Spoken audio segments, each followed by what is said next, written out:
When we stay in Poland, we were so amazed. We stopped by different weekend market and then met a lot of different startups. And then we were so inspired by the mindset of the founders over there. I'm going to push you a little bit here because when I met you for a coffee last week, you said to me that CASETiFY, you felt founder jealousy. The vibe was so energetic and then made me to start building some jealousy. What if I start something from ourselves? And we really want to create something that can embody our belief, our values. Were you scared walking away from a monthly paycheck? When you step into the world of startup, you really need to take a look at your bank account on a daily basis. And it's like a roller coaster every day. How did you deal with all of these people saying no to you at the beginning? Did you ever doubt yourself? Did you ever feel like this is not going to work? There was conflict.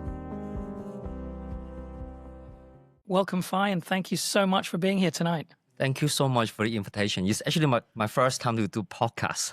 Yeah, but you did a talk here on a very early entrepreneur stories before we even started recording. I think it's back 2 years ago. Yeah, nearly 2 years ago. We didn't even record that episode. Right. It was just a panel discussion for members and friends. Yeah, so we pick exactly the same agenda then. Yeah, but you've come a long way in 2 years, so I'm really looking forward to diving in.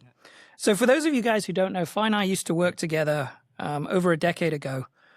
And once a month, we used to pore over subsidiary performance reports for Fossil Group, where we were working. And Fai used to put together the most immaculate spreadsheets. So to see him today, where he is a decade on, is phenomenal. And I think as we get through this conversation, to kind of be in the room with Fai and hear his story and his journey from that to where he is today, I think is remarkable. So Fai, you were born and raised in Hong Kong, right? And Hong Kong's a big part of this story, and we'll get to that. But you had 15 years in corporate. Can you maybe share a little bit about the companies you worked for, how long you were there, and what you were doing in each of those roles? Sure. I started my career in 2006. And by that time, it was actually the opening year for Hong Kong Disneyland. So Hong Kong Disneyland is actually my first job. So I started there in a team with a very special name called Business Insight and Improvement. It's very weird. Right now, when I look back, it's literally talking about we are doing nothing, just providing insight. yeah. And afterwards, then I joined the Fossil Group. How long were you at Disney? Yeah, 4 years. 4 years. Okay. Yeah, I joined Fossil Group in a regional team, basically regional finance, together with strategic planning. Just like what you said, there's so many spreadsheets on a daily basis. Regional report, local reports, in whatever format. Yeah. But I actually learned a lot throughout the journey. And afterwards, I think I worked in Fossil for more than 4 years. And then I joined different startups in fashion industry and so forth. And my last capacity before starting my own business was the global COO of CASETiFY, the phone case company. I think is everyone should be quite familiar with. Yeah.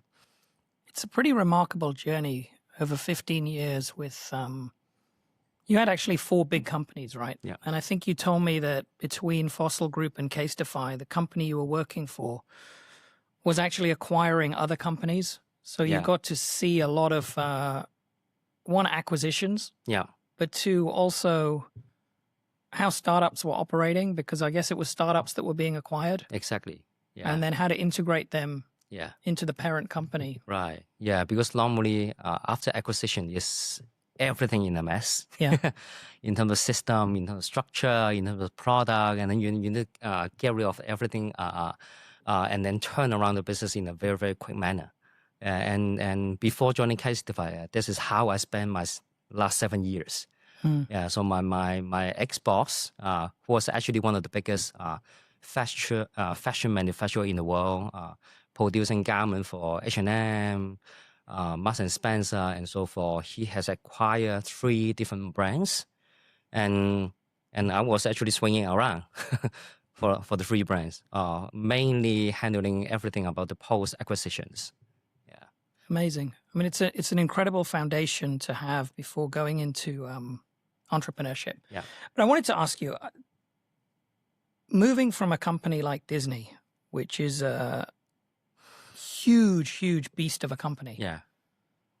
or Fossil Group, which was very structured, very large, to a company like CASETiFY, where I think everything must have been super fast. Super dynamic. You had all of these collaborations. I'm guessing a dynamic culture as well. Yeah. And then this design scale, where just this newness was just being churned out constantly. Yeah. And I remember during the time in CASETiFY, we actually need to handle more than 60 collabs for every year. 60 collaborations a year. 60.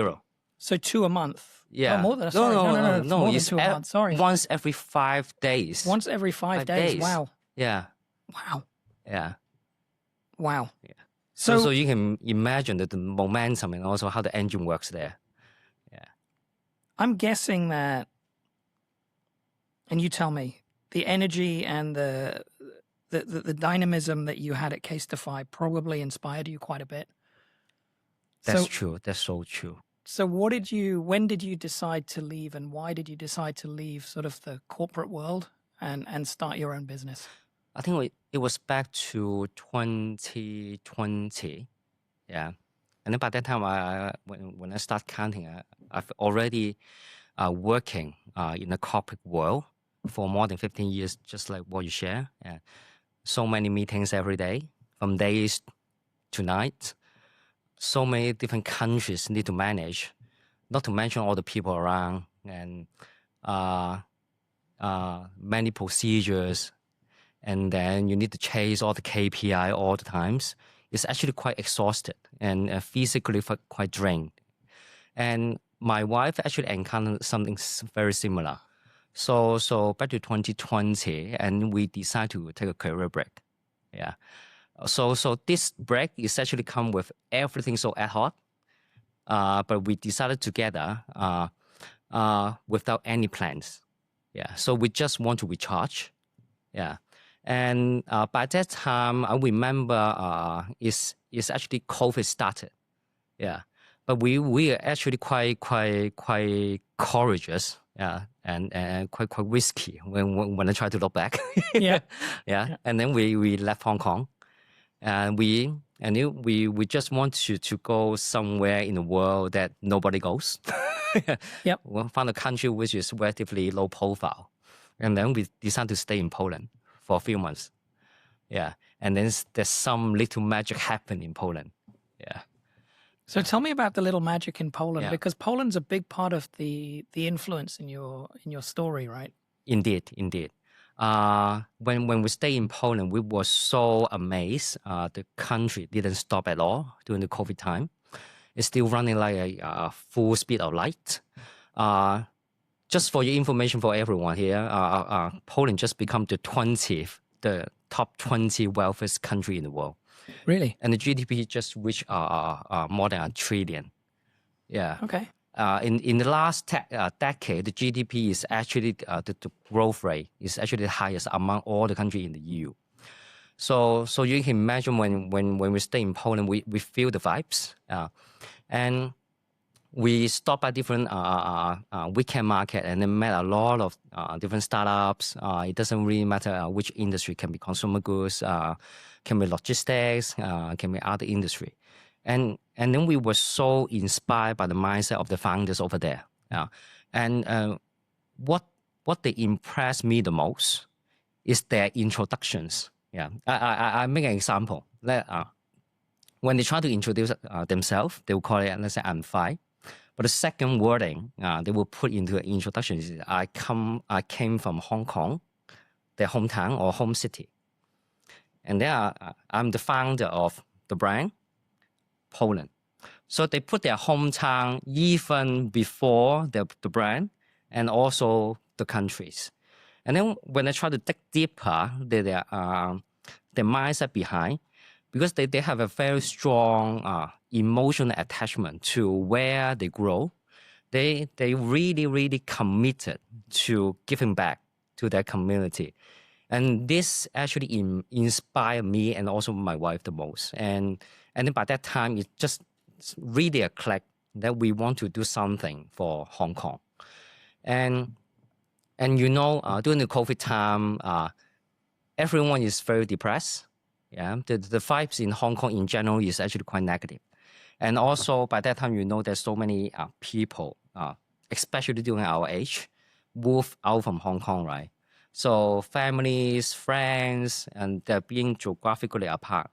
And then we just feel like we have a little bit of mission to bring some positivity to the community again. And this actually triggered our thought to start the brand right now, playful. Yeah. It's a beautiful story because and I'm sure we'll get to this as we move through the conversation, but it kind of became not only your inspiration, but a little bit of the DNA of the brand. Yes. Exactly. And inspiring each collection and everything you did. I want to go back to something, and I'm going to push you a little bit here, because when I met you for a coffee last week, you said to me that at CASETiFY you felt founder jealousy. Yeah, indeed. Yeah. Can you explain that? So I was the COO. Yeah. So of course I need to work with the founder directly. Yeah. Yeah. By that time, I was so amazed how the two founders built a company in this scale within only 10 years. Yeah. So there's so many decisions to be made and so many smart moves. And then the culture there, when I compare to the corporate world, to be honest, it is not structured, not too structured, but at the same time, it's so dynamic. The mentality is like they don't mind getting failed. They very much appreciate everyone to take the risk, get failed, but you have to evaluate the situations and then do it all over again. And there's a world that ever changing every second, every day. And then, to be honest, we don't mind to change our decision just made yesterday. Okay. This is actually quite rare in the corporate world, Yeah. Yeah, there's so many meetings, and then we. So there was no 5-year business plan. No. We do, but we change every day. Okay. Yeah, we do. Okay. Yeah, and then the vibe was so energetic, and then made me to start building some jealousy. Yeah, what if I start something for myself, me and also my wife, and by that time I was also reaching almost 40. It's like the second chapter, the second half of the life journey, right? So we start to have some reflection on ourselves and see, I think it's almost time to really take some risks for yourself, to try something. Of course, we need to set a deadline. Yeah. We manage the financial risk and so forth. And we really want to create something that can embody our belief, our values. Yeah. Were you scared walking away from a monthly paycheck? I think for the first 6 months, I'm not scared. Yeah. Yeah, because we that's the honeymoon period. Yeah, right? honeymoon period. Yeah. That's the reason why we spent a couple of months in Poland. Yeah. Yeah, and then got so chill every day, and a very long breakfast, and then take photos, and then without any burden at all. Yeah. But after 6 months, of course, start to get a little bit worried, and then we start to take a look at my bank account every day. Yeah, seeing you working here today, I can tell the intensity now is different from when you were having long breakfasts in Poland. Yeah. Exactly. So, Fai, tell us a little bit about playful. Yeah. You started off with socks, correct? Yeah. Where did the idea to do socks come from? And for anyone who doesn't know them, sporting playful socks today. Yeah, so everything was so unplanned. We didn't have any plan at all what to start. But thanks to our interaction in back to Poland time, there was an amazing founder we met in the weekend market, and it just happened that the founder was actually owning a factory, a socks factory in Poland, and then we start talking about it. Yeah, but by that time it's really a very casual chat. But when back to Hong Kong, my wife and I actually spent a lot of days to brainstorm together. And then we scanned through from head to toe what kind of product we like. Is it a cap? It's a sunglasses, necklace, shirt, trouser, shoes. And then we found socks was actually a very interesting product. You know, most of the time when you run a retail, socks was actually being put in a very miscellaneous, right, locations. Whether it's putting aside, or most of the time it's actually putting it in a cashier. Yeah, it never treated as a main product. And then we found it's a very subtle product that you can either express yourself very boldly, or you can actually wear short dresses or short trousers, and then to express the socks. But if you don't like it, just like you wear a jeans, yeah. So it's actually up to you whether to express it or not. And then we find it very, very interesting, and that's why we started there with the support of a new friend from Poland. Yeah. And then that's how we get started. So talk me through the journey, because before you start selling socks, you have to design them. Yeah. Then you have to get them manufactured. Yeah. You have to get them shipped to Hong Kong. Yeah. Then you have to find some way to sell them and some way to tell your customers that you're selling socks. Yes. And then you have to convince them to buy. It's a lot of things to do at the beginning, right? And it's when you're starting off, it can be quite daunting. Yes. Yes. How did you approach that? It's actually a learning back to Poland time. There were so many big scale weekend market, and then everyone during the weekend, I'm just flooding to the weekend market to enjoy the vibes. There's so many startups over there, and we take it from there, and we really started our business in the weekend market. And during the first year, we actually, I didn't count exactly at all, but I think we have been 20 different places, all weekend markets. Across Hong Kong? Across Hong Kong. Yeah, from, let's say in Lai Chi got the D2 Place, Tsuen Wan, or even as far as Discovery Bay. Yeah, but sometimes, of course, the sales from weekend market was not guaranteed at all. Sometimes you just need to wait. Yeah, need to be patient. But there was a time like that. There was one weekend in Discovery Bay, and then we set up the booth at 10 o'clock, and then all the socks were sold out in 2 hours.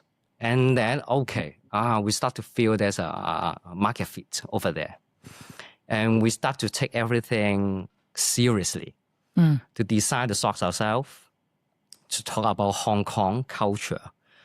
Because my wife and I want to promote positivity, but we cannot tell everyone that we are positive, right? Cannot be that bold, and then people couldn't believe it, right? So we want to take a side track, yeah. And by that time, we think what Hong Kong missed the most was actually the collective memories, the cultural heritage, and so forth. And then we start to take that inspiration to the socks.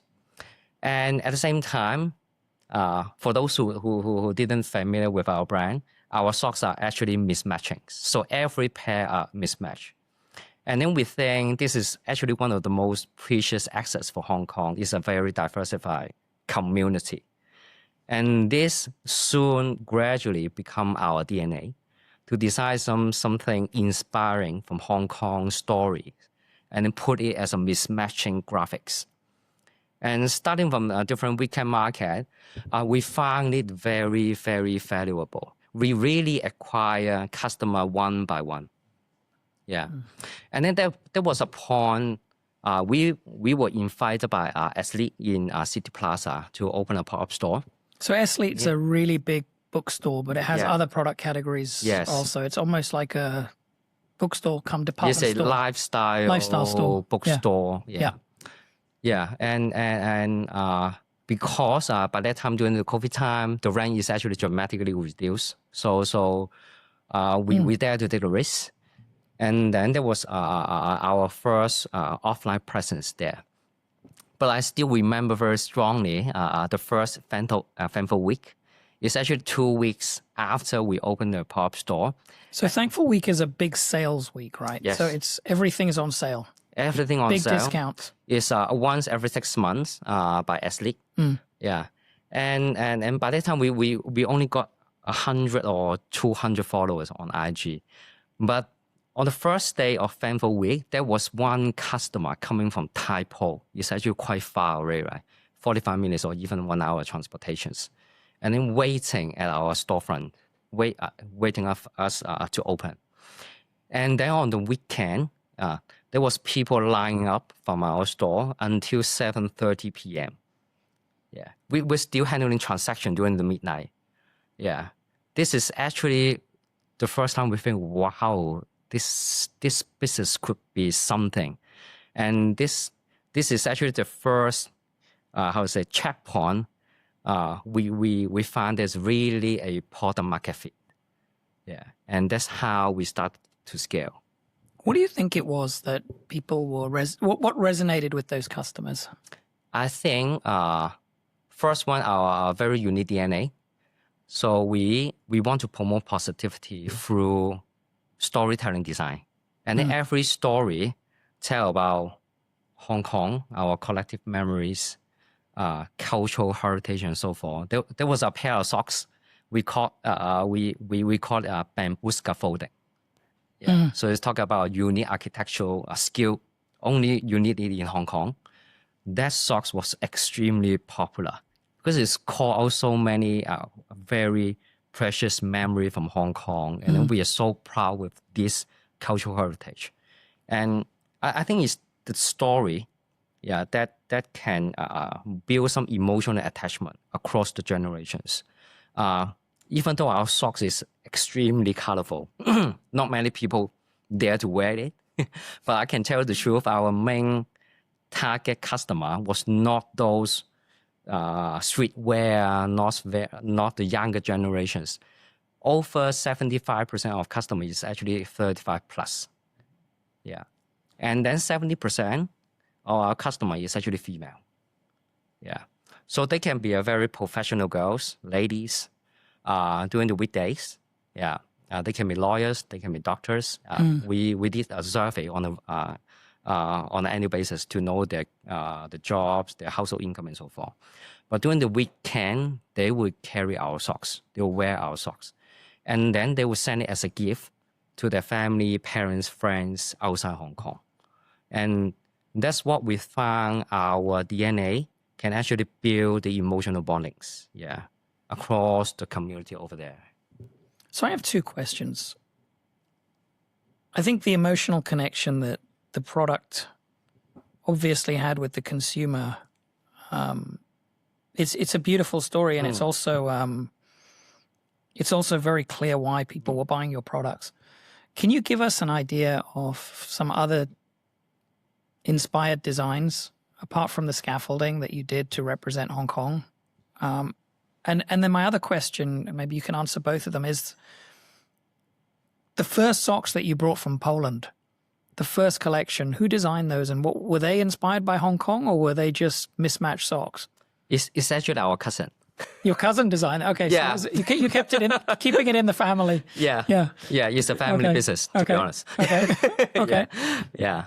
And he or she was a professional designer, or just having fun? She was actually a designer for one of the biggest marketing agencies in Hong Kong. Oh wow, okay. Yeah, so she shared a very similar journey with us. Yeah. Get a little bit sick with a corporate culture for 10 plus years. Wanted to take a break, but initially she actually didn't want to do design anymore. She actually called my wife and asked whether you have any part-time at your store. Yeah, she actually wanted to try something new. And then my wife and I actually convinced her to design the first collection for us. Okay. Yeah, so this is everything come in a coincidence. Wow. Yeah. And so give me some other products that you did apart from the bamboo. There was one collection I'm so proud of. It's a collaboration with Hong Kong DSA, the Down Syndrome Associations. Yeah. So I'm a person who believes in law of attraction very much. Yeah. So our DNA, because of the promoting positivity, and then from time to time, when our DNA start to stand out, I really believe that would attract organization who share similar DNA. And 2 years ago, and then DSA come to us and then want us to build something together. And we talked to the chairman, and they really want to promote to the general public that the friends who having Down syndrome can behave exactly like a normal human being. Yeah. And they have other talent to be discovered by us. And we actually got inspired. And we hold a workshop together with all the Down syndrome friends. And then they draw different paintings about oceans. Yeah. And then we take all the paintings and then put it to our socks. And then we mix it with a Hong Kong unique culture. For example, we take the fish, goldfish, and also octopus, the drawing from the Down syndrome friends, and then we put everything together to fill another ocean in the goldfish market in Mongkok. And then we try to visualize again how the goldfish market look like from the world of Down syndrome friends. Yeah, and afterwards we create a theme for this collection. We call nothing less, but something more. And then this theme, the statement, actually draw a lot of attention in the public. And then there's so many media coverage. There's so many press want to report it. And then the vibes, the feedback was phenomenal. And eventually we even hold a one-day store manager program in all 4 our store in Hong Kong, and then invite the friends in the DSA to be a one-day store manager. And to tell you the truth, that was actually organized in September. Usually we think it's a low season, right? Because it's a school start. But all the 4 stores during that 4 weekend actually broke our sales record. Yeah. Wow. Yeah. And then that's what we think when we come with a unique DNA, with a similar organizations, we can actually hold hands together to make something big and then to make something impactful for this community. It doesn't really need a very big audience type. Yeah, but you need to tackle one by one. And then we really believe that there should be people around this community would appreciate what you are doing. Yeah. It's a wonderful story. I think it's amazing that you can do those sort of collaborations and not just collaborate with big brands, but with meaningful organizations. Yeah. NGO. NGOs. Amazing. Fine. I want to come back to, you mentioned 4 retail stores, and I do want to come back to that. But before we get there, I wanted to ask you, what do you think that you took from your corporate career into your business and your entrepreneurial journey? Right. It's a very good question. I think we have been the world of corporate for so many years, and we know we know all the laughter and joy. Yeah. I think the joy. Yeah. I think the most fantastic thing we can enjoy from the corporate world is the resources. Yeah. We got all the headcounts, we got all the system ready, right? Yeah, and we have a beautiful office. Yeah, but when you step into the world of startup, you really need to take a look at your bank account on a daily basis. Yeah, and it's like a roller coaster every day. Yep. Yeah, and when my wife and I started our business, our warehouse is actually in our study room. Yeah, and then we do a system ourselves. Install apps, print a barcode on our shelf, and then start our mini system. Yeah, but without having in the corporate world for many years, I actually didn't know all the best practices. Yeah, I think starting from Disney, this is world-class service standard, right? And that right now I still benefit the most because on all our store I think we have over 30 retail staff right now. We need to write a handbook, SOP, and this is thanks to the learning from the Disneyland. Yeah, and Fossil, of course, is a huge benefit during the time, and all the analysis, reportings, without the learning from Fossil, I didn't even know how to do the cash forecast. But right now, I actually benefit the most. I will foresee how many cash or even the profitability we have in our company. CASETiFY, of course, this is one of my most important milestone or journey that I benefit the most because we know about how to do a brand. Yeah. How to leverage collabs, IP to build a brand around different community and how to scale a brand in a very, very fast momentum. So everything all putting together, building a very strong foundation for me to start my business. Yeah. So I think everything is interlinked. You also had a network though, right? When you come out of corporate, you have a network of people that you can talk to, you can go to. Yeah, you are my strongest network. But the other thing I was going to ask you is the one similarity that I see that with what you're doing now and CASETiFY is the collaborations. Yeah. How important has that been for playful? And how much of that did you take from your CASETiFY experience into your new business? Right. So when we started a new brand, we always need to talk about the marketing funnel, right? So a little bit textbook right now, marketing funnel. Yeah. So you have to expand your audience size as a top funnel. Yeah. But you have to be very, very clear how your DNA can resonate to different group of consumer segment. And that's how I learned from CASETiFY. Yeah. That's another collaboration I like very, very much. It's back to 2023, 3 years ago. It's a collaboration with a Hong Kong Philharmonic Orchestra. And then by that time, they're celebrating their 50th anniversaries. And we create a project with a theme called Rhythm of the City. Yeah, so we... Rhythm of the City. Okay. To celebrate Philharmonic Orchestra and how they contribute to Hong Kong society as a whole.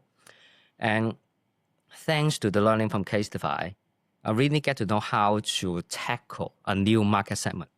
Yeah, who likes orchestra, and then who enjoy music, who enjoy museum, and then we'll build a marketing campaign around this consumer segment.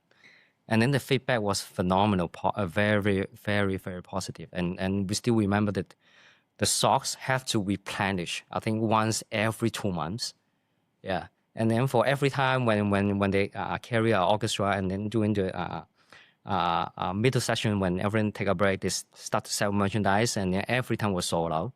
Yeah. And then and I was actually a credit to the marketing campaign we built. Yeah. We built a story, we built a video, we even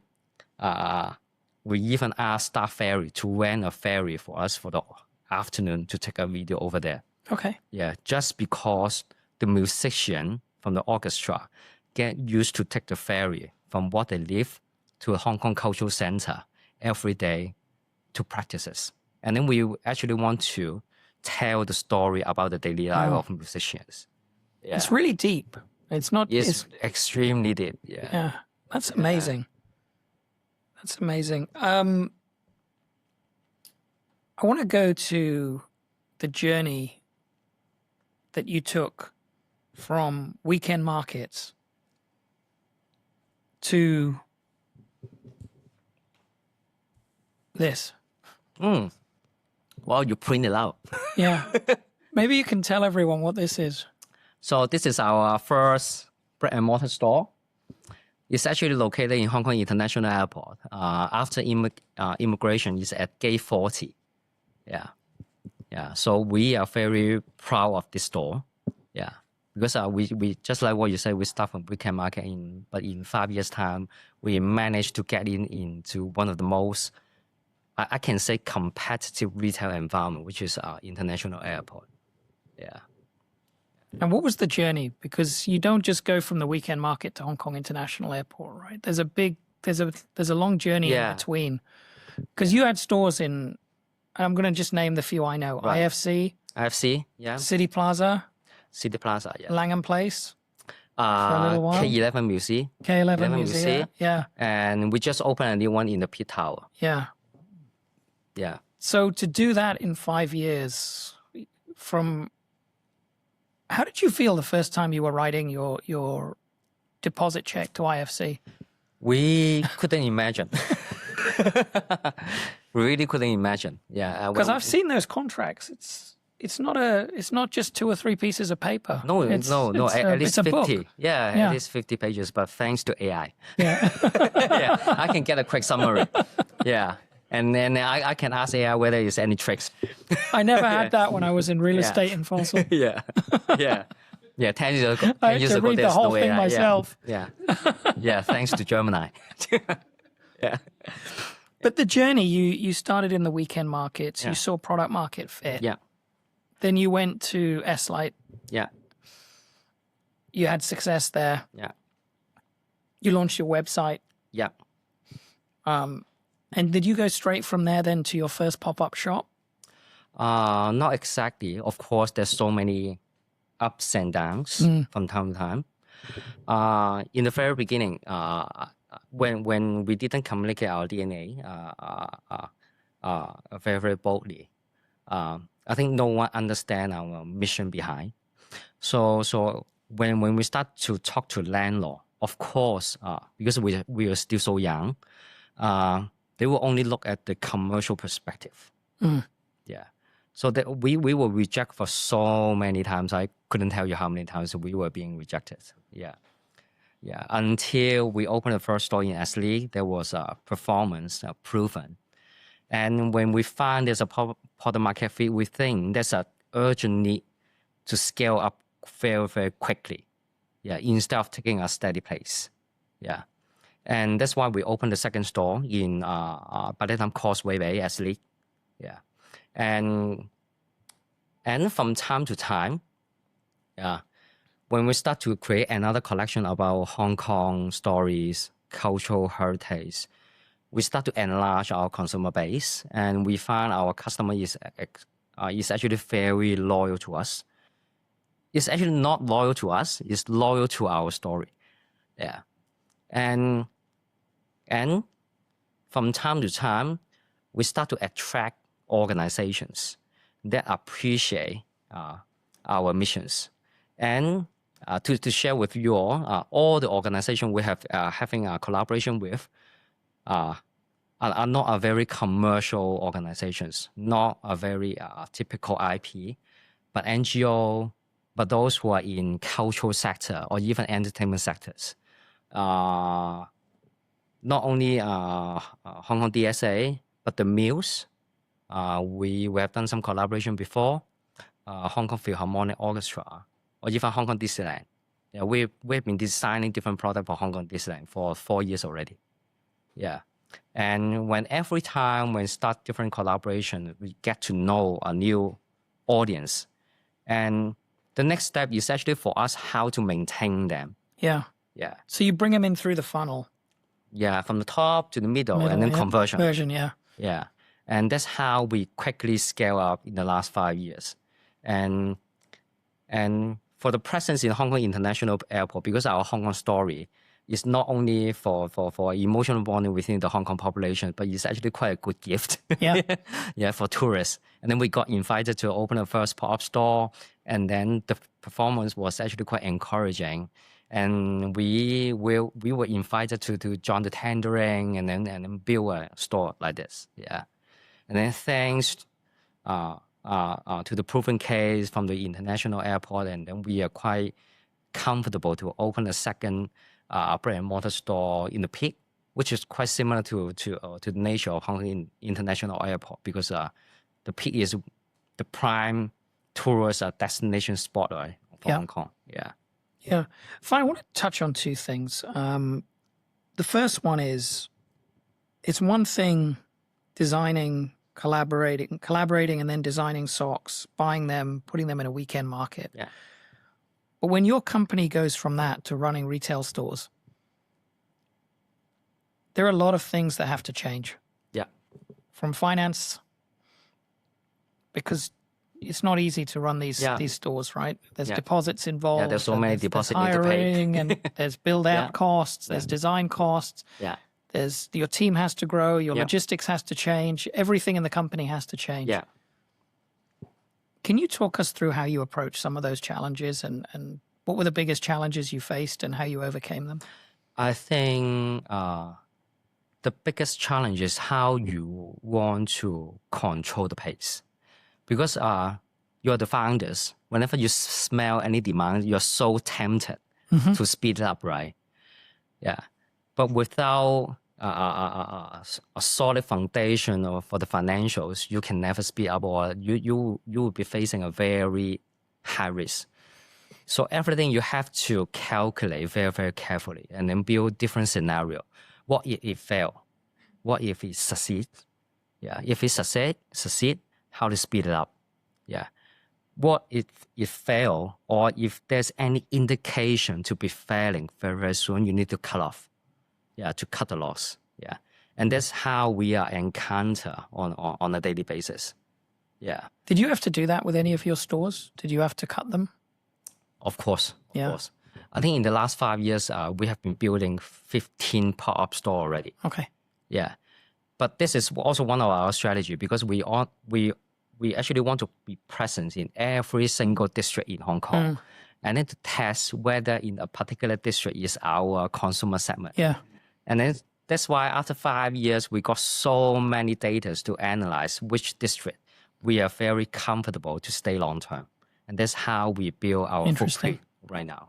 Interesting. And did you have to raise funds externally? Because at the beginning, I believe you were self-financed, right, to start with? Yeah. Yeah, we do some government-related funding, like SME, the Bud Fund, and so forth. Yeah. Okay. Interesting. Very interesting. So the other thing I wanted to ask you is, I visited your stores several times. There's a lot of intention in the design. It's very vibrant. Yeah. Very welcoming. Beautifully done. Yeah. Where did that come from? No, I mean, it is. It's, I'm not just saying it. And you also started to bring in other products from other people. Yeah. And you called it POM. P-O-M-E? We call it POME. Can you give us a little insight into the name, the design, and also the other products that you brought in? So everything you can see from the picture, I can tell you 90% come from Poland. Yeah. So even the store design, we have engaged a architectural studio from Poland. Yeah, to do the design. Yeah. And then the brand we carry, 90% also come from Poland. Yeah, because we love interacting with the people there. We enjoy the partnership with the people in Poland in general. Yeah. And POME is actually our multi-brand concept. Yeah. So playful is a brand representing Hong Kong stories. But we don't want to mix it up with a retail presence, right, when we bring in other brands. So that's why we create a retail concept called POME. So POME is actually standing for, let's say, home, HOME, but you take away H, but you put the P from playful over there. So which is called the home of playful. Yeah, so this is a brand selected by playful team. But this is all novelty brands. It's a new brand you never seen before in Hong Kong, where everything bringing from the Central Europe. Yeah. But when we select the brand, we actually do it very, very carefully. We have a long checklist when we select the brands. Of course, it has to match our DNA. Yeah. And of course, it comes from very long, it's 8,000 kilometers away. So you have to fulfill some logistic requirement as well. But when we put everything all together, it becomes a very positive, energetic vibes. Yeah. And when you see the store design, when you talk to the design studio, we also want to express that energies. And that's why you see it's extremely colorful. But at the same time, credit to the architectural studio. All the color isn't conflict to each other. It's still very harmonic. Yeah, it's still very comfy. Yeah. The colors are very warm. Yeah. And the stores are very, very welcoming. Yes. Yeah. And that, so it was all designed in Poland, built in China. Built in Hong Kong. Built in Hong Kong. Built in Hong Kong. Okay. Wow. Yeah. Wow. Yeah. What have been the hardest things that you've had to go through running this business? Wow, there's so many things, so many challenges every day. I think the hardest thing is it's more on the mental side. You have to make sure you have no self-ego. Yeah. Whenever you have make any mistake, you have to share. Yeah. This is a very, very quite a large psychological hurdle I have get through after the corporate culture. Because before we started at Playful, I think I'm the global COO is in a very pioneering phone case company in the world, right? So I have some self-ego that, okay, what I learned in the last 15 years, now I'm applying to a startup, should be right. Yeah. Should be right. But we have been making so many mistakes every day. And we're starting to building the team. I start to understand that whenever you make any mistake, you have to extremely transparent, extremely open, and then let the team tell you, and then you just simply admit it, and then put on your self-ego. Because in the end of the day, whether your action is correct is dictated by the customer. Yeah, it's not by yourself, right? And it's very objective. Yeah, the sales figures will tell. Yeah, and that's how we treasure the most right now. So our company right now, I think we have a 10 office staff together with 30 frontline staff. But our culture here is extremely equal. Yeah, everyone has a vote whenever it comes to major decisions. Whenever we have some new retail store we want to open, where we evaluate everything about the location, about the product, about the terms, we put everything on the table. So there's no hierarchy in between. Yeah, from the head level or even a junior analyst, we share everything. There's no secret at all in the company. And that's how we treasure this culture the most. Did that come from you, or was that something you saw in your corporate career? I think both. Yeah. Okay. Yeah, and because this is actually what I learned from the corporate world. There's in the corporate culture, I think you know more than I do. I only work for one company, so you have a much broader corporate experience than me. There's an extremely organized handbook about the level of authority. Yeah. Authority to commit. Yeah, LOA, right? Yeah. So let's say any travel expenses are you on a manager level, you can spend only $200, and then up to $1,000 you need to approve by your supervisor and blah blah blah. Yeah. Yeah, and there's multiple layers of authority, right, for everything. Yeah. Of course, in a very scalable company, I think this mechanism works because it's kind of control, in order not to mess it up. But I think for startup, it didn't work. Yeah. What startup needs is the trust and the faith. And of course, you need to hire the right people. But whenever you believe you have the right people in your organizations, you have to be 100% faithful and then trust them. And that's why there's no LOA. Yeah. Yeah. So even I'm spending $1,000 to a celebration, I need to get a consent from my team.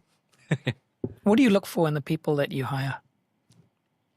I think first, extremely hands-on. Yeah, because in the world of startup, to be honest, the role and responsibility actually shift from time to time.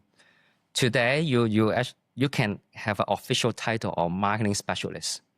But whenever we open a new store, you suddenly become an operations support. Yeah. Box unpacker. I unpack, stick the labels, and then we need to get in. Let's say for Hong Kong International Airport store, the load-in time is 11 p.m. Loading time. Wow. 11 p.m. Okay. up to the 3 a.m. Okay. But that's our whole team going there to set it up. Yeah. So you have to be extremely, put it this way, resilient, Yeah. flexible. Yeah. Yeah. You can carry off your official title as a core ownership, right? But you have to adapt this culture that you have to roll up your sleeve every day and then to support one another. Yeah. I love that. Yeah. How did you deal with all of these people saying no to you at the beginning? Did you ever doubt yourself? Did you ever feel like this is not going to work? I feel very blessed because my wife is another co-founder. So we can actually share all the pains every night. Yeah. But of course there was conflict. Yeah. Yeah. So we have two voices that we can bouncing back from time to time. When I get frustrated, it's actually my wife taking the positive role. And there was sometimes on the other hand, she got extremely depressed about all the rejections we have. And then I would take the positive side and then how we can back up each other. Yeah. Yeah, it's a remarkable journey. It really is. It's such a remarkable. In 5 years to have shops in IFC, Hong Kong International Airport, the Peak Tower, and K11 Musea for a brand that started from zero. Yeah. You should be super proud of what you've done. Super proud of to my team as well. Yeah. And to tell you some little secret, I think 80% of my teammates in office, they have experience working in store before. In retail? In retail. Okay. And this is one of our onboarding package. Oh, interesting. So in order to join the office team, for the first 2 months, you have to work in the store. When did you start that? But you didn't have stores in the beginning. So is that something new you brought in? Not exactly. Not in the very beginning. Yeah. But we found there's so many benefits when the people even working in the office, they can interact with the customer knowing their needs. Yeah. And then I think 2 years after we started the business, when we have the pop store, my wife, Jenny, and I decided to make it as part of all the rules in the orientations. Yeah. This is also one of the challenge our office staff need to face, because some of them actually in the corporate world as well, in the past 15 years or 10 to 15 years, they have to, put their ego aside, work in a store, to face the consumer directly. For 2 months? For 2 months. Yeah. Wow. But whenever you get through these processes, some of staff actually feedback to us is a completely different experience. They think they are a little bit kind of reborn, because they can see a different vibes, And then right now, we also set a regular rules on a monthly basis. Every office staff need to spend 2 days in any of the store. So they are also part of the roster. Wow, so 2 days a week, your office? 2 days a month. Oh, 2 days a month, okay. Yeah, so they can pick out of the 4 store, anyone, but they need to be part of the roster. Yeah, it's becoming our regular process. That's brilliant. Yeah. I mean, I'm sure you get so many insights coming back to the office from these guys who are spending time in the stores and what they're seeing, what they're hearing. This is priceless, I can tell you. Yeah. That's amazing. Yeah. That's amazing. Fai, is there anything you would have done differently looking back? Anything you would have changed about your journey? Very good questions. I think I need more co-founders. More co-founders? More hands. Not only starting as 2. Yeah. But I think 3 to 4 is a good complement to each other. Okay. Yeah. And especially we started during COVID time, everything was so tough. Yeah. I think starting with a team of 4 will be a bit better to easy our life. So it started with just you, your wife, and your family friend designing. Yeah. Okay. Yeah. Amazing. Guys, I'm going to throw it open to audience Q&A and then just come back with a last 1 or 2 questions. Does anyone have any questions for Fai? I have a question about e-commerce. I wonder when you launch e-commerce and when did you see it picking up? Very good questions. We actually launched e-commerce from day one. Yeah. But I think not until we opened the first pop-up store, our e-commerce actually didn't have any traction at all. Yeah. But we think the more retail presence we have, the more organic traffic our online store was. So it's a double benefit. It's a synergies. Yeah. So I'm somehow truly believe a omni-channel experience, which is happening in our business right now. May be partly due to our product nature because we're selling socks. Well, right now we're selling knitted garment, fashions, t-shirt. Our customer still prefer to touch and feel. So even though we have quite a concrete base of a customer, but every time when we launch any new product, we still have 40% of customer prefer to go offline store to have a touch and feel first. And it's up to their choice whether they purchase offline or online afterwards. And of course, thanks to all the technology, we are now synchronizing our database, all the transaction from online, offline. So we know how the movement of all our customer was. How many times they go online, what's the next time they will shop online and so forth. Yeah. But we are truly believing the omni-channel strategies. Hi, I wanted to ask you about, you mentioned something about CASETiFY, and you spoke about how they had a really dynamic, agile culture. Now, as a co-founder, I would love to bring that into my company. But like you've mentioned, you're always looking at the balance sheet. You're always kind of worried about the risk. Yes. So do you have any advice how smaller companies can also get more dynamic, more agile, take more risks, but maybe that doesn't come at the cost of, something big, which you're afraid to make? Any things you've learned along the way? Wow. Very, very challenging question indeed. Yeah. I think you have to assume yourself to be a role model of everything. So what I learned from all the startup, not only from CASETiFY, is one single statement. Devils are all lies on all the details. Yeah. In Chinese, it's 魔鬼在細節，魔鬼在細節. Yeah. So when you work in a corporate world, you can be a specialist, but you don't need to dig into very deepest level, on everything. But when you started a business, you have to do it. Yeah. Let's say on the marketing content, on operation management, on people, so right now I'm still remember the strengths and weaknesses of all the 30 frontline staff, and then what they are most strong selling in. And then that's how we are arranging our roster. Yeah. So you have to be a role model for your team that you're the one, as a co-founder, looking at every single detail in a very, very deep approach. And that's how you start influence to your team. Yeah. And that's what I think that can create differences. Yeah.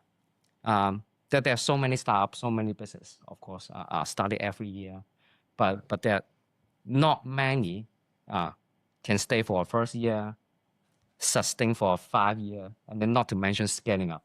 Yeah. But what I found the truly single differences is devils are all in the details. Yeah. And then when you are facing all the devils yourself, and then you can overcome one by one, step away from your comfort zone. You are the first one to tackle it. Yeah. But just like what Rashid mentioned, I was purely a number guy. Handling financial reporting. Yeah. But back to the fossil time. But right now, I actually building content, and then I need to write all the content myself on a daily basis. Yeah. And that's how I think one of the most important, I cannot say tricks, Yeah, but a little tips maybe, yeah, to share with you how you make a difference against the others. Yeah, but it's extremely exhausting. Hi. So I wanted to ask you a question about scale because you were telling when you were starting up, you said that scaling up is very, very important for the startup. So how did you know, like, okay, this is the right time to kind of put the accelerator button there, and then let's kind of take it to the next level? And I'm pretty sure that you would be really nervous, and you said that you have to check your bank account every single time as a founder, right? Even this afternoon. So what was that moment like? You hit like, okay, let's take it to the next level. Okay, Yeah. so I think everything start with small. We call minimal viable product MVP. Yeah. So when you try to test the market, don't all in everything. Yeah.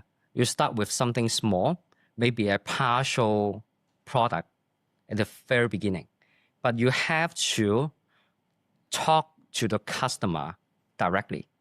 Yeah. And then that's how you can sense the first moment of product market fit. Yeah. The PMF. Yeah. If you sense the product market fit, that's how you start to get improvement on your MVP. Yeah. So let's put our business as an example.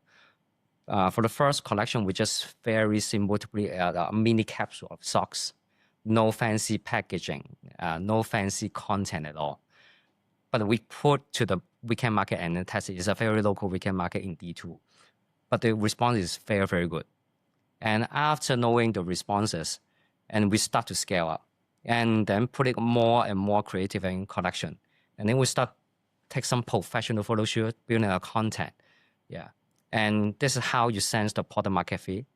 And you have to understand your consumer in a very, very detailed approach. Yeah. We actually conduct consumer survey every year, every February. Yeah.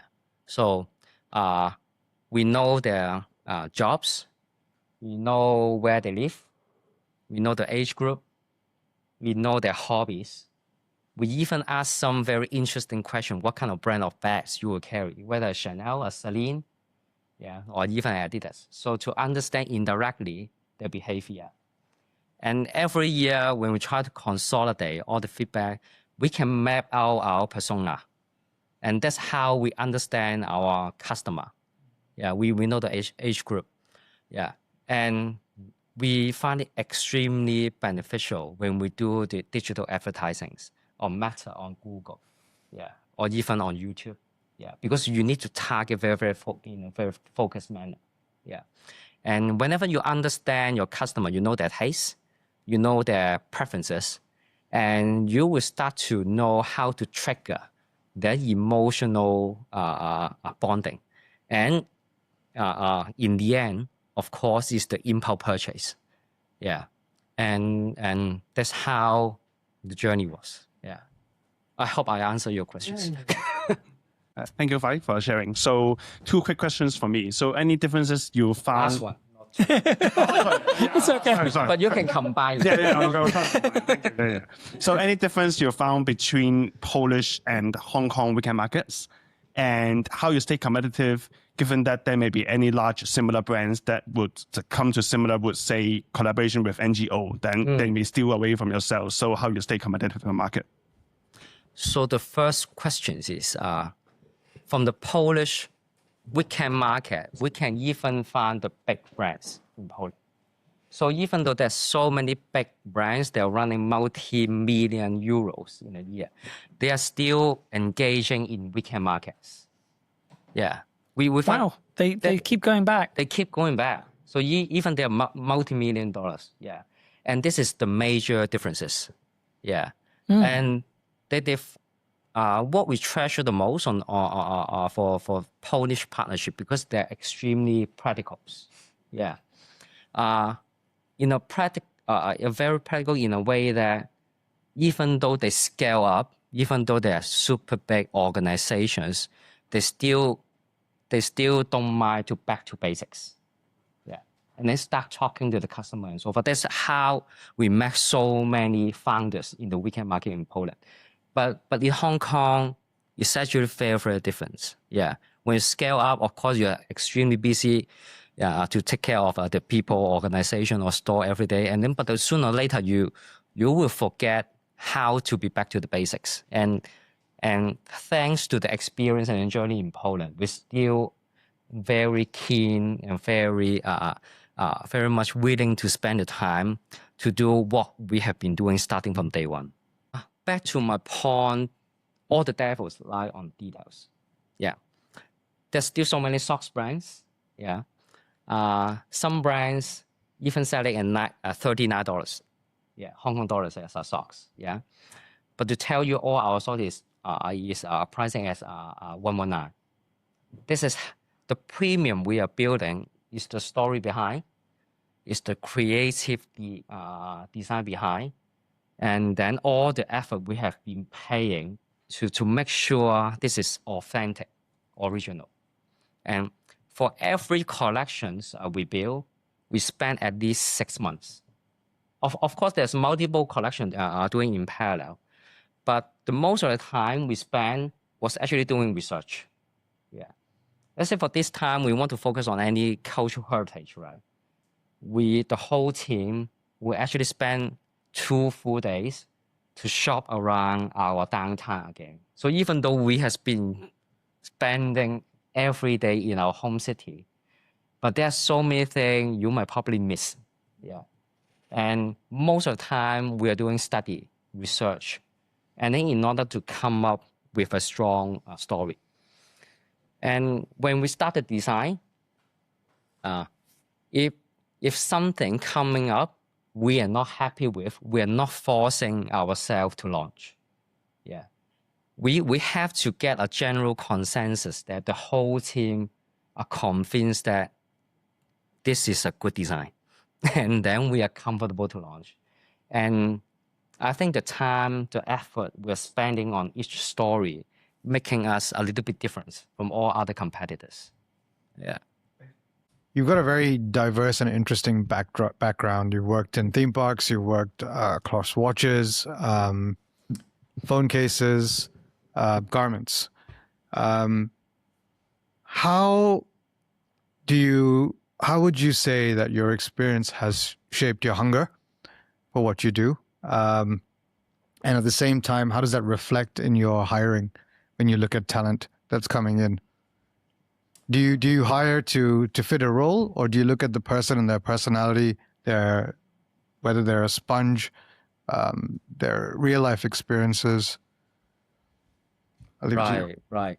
So I think the path of the life is actually quite interesting. Everything is interlinked, to tell the truth. Yeah. So even though when I share my journey is diversified, right? But I was actually graduating in a hotel school in CUHK. Yeah.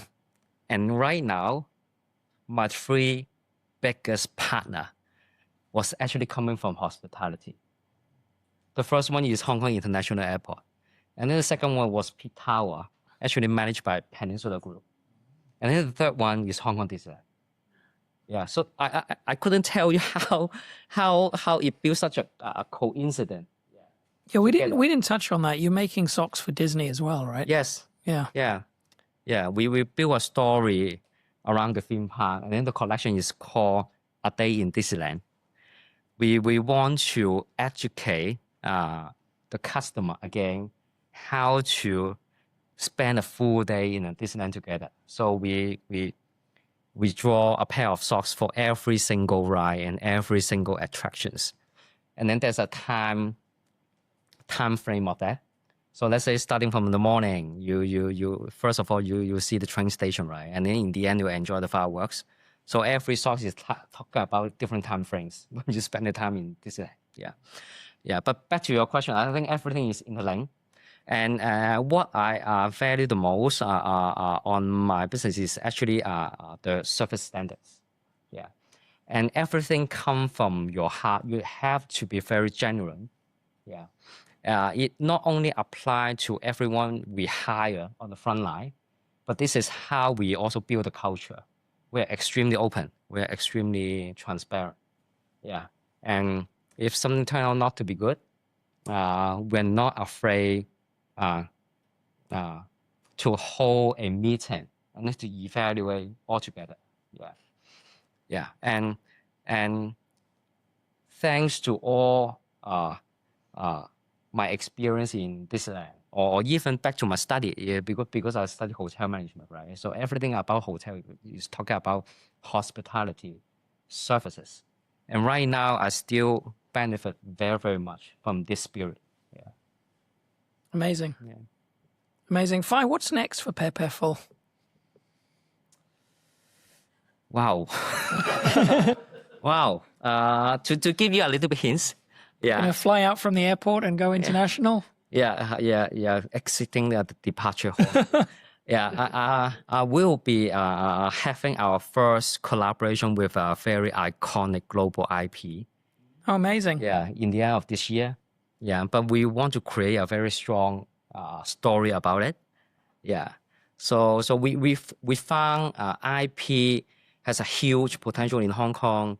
Not only about the policy from the government, but it's actually a very global trend.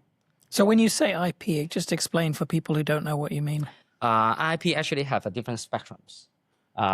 Let's say comic can be IP. When you're partnering with a museum, can be an IP. When you're partnering with a movie, can be also IP. But of course, when you're dealing with different partners, the partnership model can be different. Some partner can share their digital library to you, and then you just need to apply the asset to a product. Yeah. But sometimes can actually allow you a lot of rooms of creativity to co-create something together. And we're actually looking for those IP who could allow us to apply our own creativity, not only simply copy and paste. Yeah. So that's why there's a lot of filtering and then a lot of selection. And then eventually you find a very, very good partner. And then we'll be launching at the end of this year. Yeah. Amazing. Amazing. Fai, it's a remarkable journey. It really, really is. And I have a feeling that it's just beginning, that there's a lot more to come. And I'm really looking Indeed. forward to watching that. You're incredibly humble about what you've achieved, and it really comes through. But there's a couple of things that jump out at me. One is the intentionality behind everything that you've been doing. And I know sometimes it's easy to look back and say we did this, and it's not always like that when you're living it. Yeah, true. So You know? true. Yeah. But there certainly seems to be a huge amount of intentionality. I love the way that you iterate on different things, try things. If they fail, you're humble enough to just say that didn't work and keep going. And I'm just really looking forward to seeing where this goes. There is one other thing, though, that I do want to touch on, and I think it probably comes back to what you said right at the end there about hospitality.